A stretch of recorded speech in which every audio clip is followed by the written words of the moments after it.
Assalamualaikum warahmatullahi wabarakatuh.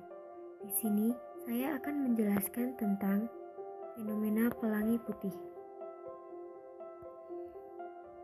Video ini dibuat untuk memenuhi mata kuliah Ilmu Pengetahuan Bumi dan Antariksa dengan dosen pengampu Bapak Eko Julianto. Sebelumnya, perkenalkan nama saya Elis Fitriani Nugroho dengan NPM 1910303109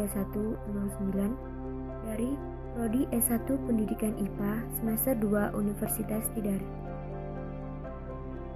Tujuan dari percobaan yang saya lakukan dengan menggunakan aplikasi virtual pet adalah yang pertama, untuk mengetahui penyebab terjadinya pelangi putih.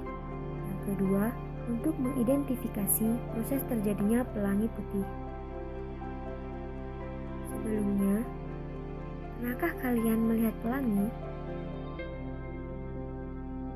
Lalu, bagaimana dengan pelangi putih? Kemudian, bagaimana terjadinya? Untuk mengetahuinya, mari kita perhatikan penjelasan berikut.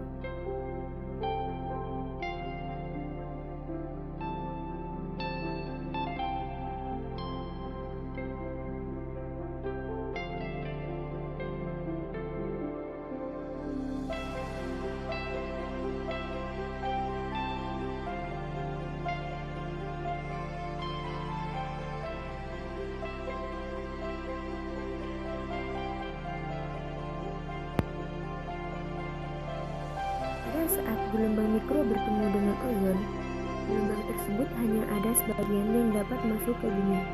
Hal ini dikarenakan bagian kecil lainnya akan dipantulkan kembali ke angkasa. Begitu juga saat gelombang mikro bertemu dengan air, gelombang tersebut hanya sebagian yang dapat masuk ke dalam bumi, dikarenakan gelombang lainnya dipantulkan kembali ke angkasa.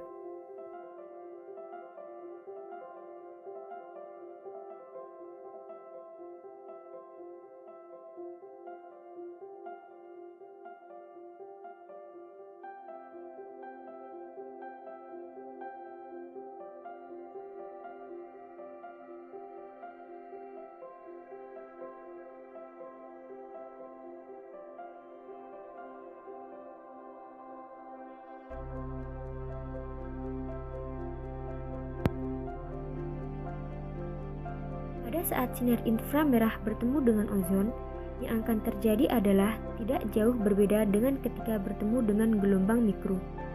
Sebagian sinar akan dibiaskan ke bumi dan sebagian lagi akan kembali ke angkasa.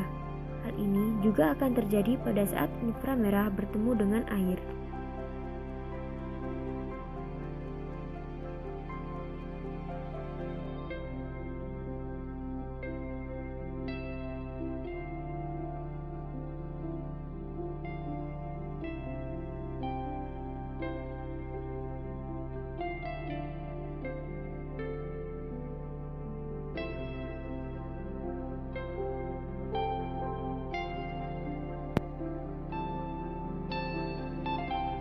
Pada saat cahaya tampak bertemu dengan ozon dan air, cahaya ini akan menembus bumi, namun tidak akan merusak lapisan ozon.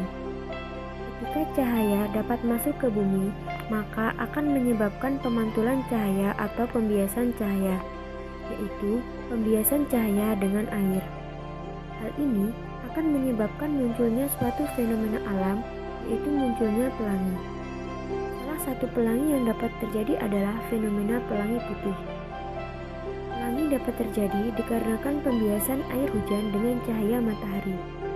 Sedangkan pada pelangi putih dapat terbentuk dikarenakan cahaya matahari tepat berada di belakang pengamat serta kondisi kabut yang harus dalam kondisi tipis, sehingga cahaya dapat dibiaskan, dan matahari yang harus berada pada ketinggian antara 30-40 derajat.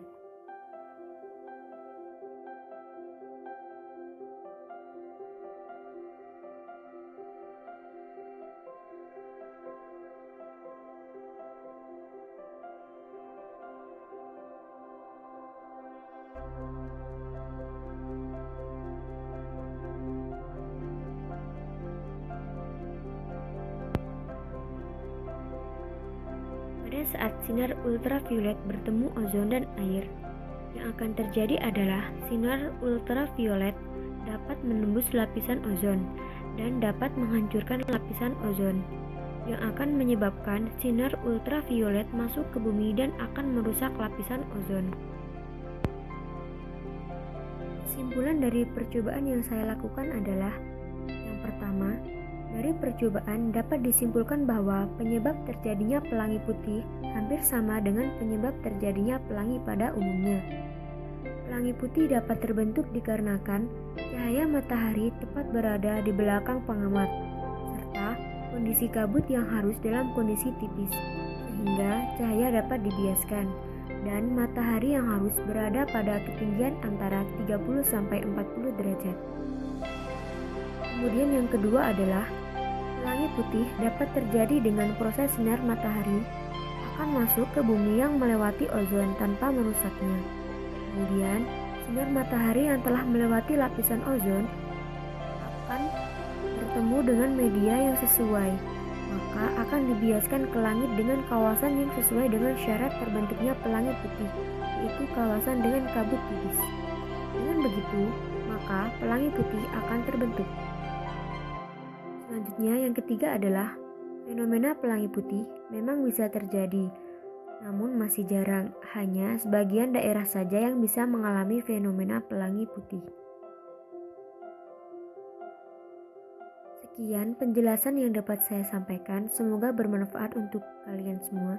Terima kasih telah menonton video ini. Wassalamualaikum warahmatullahi wabarakatuh.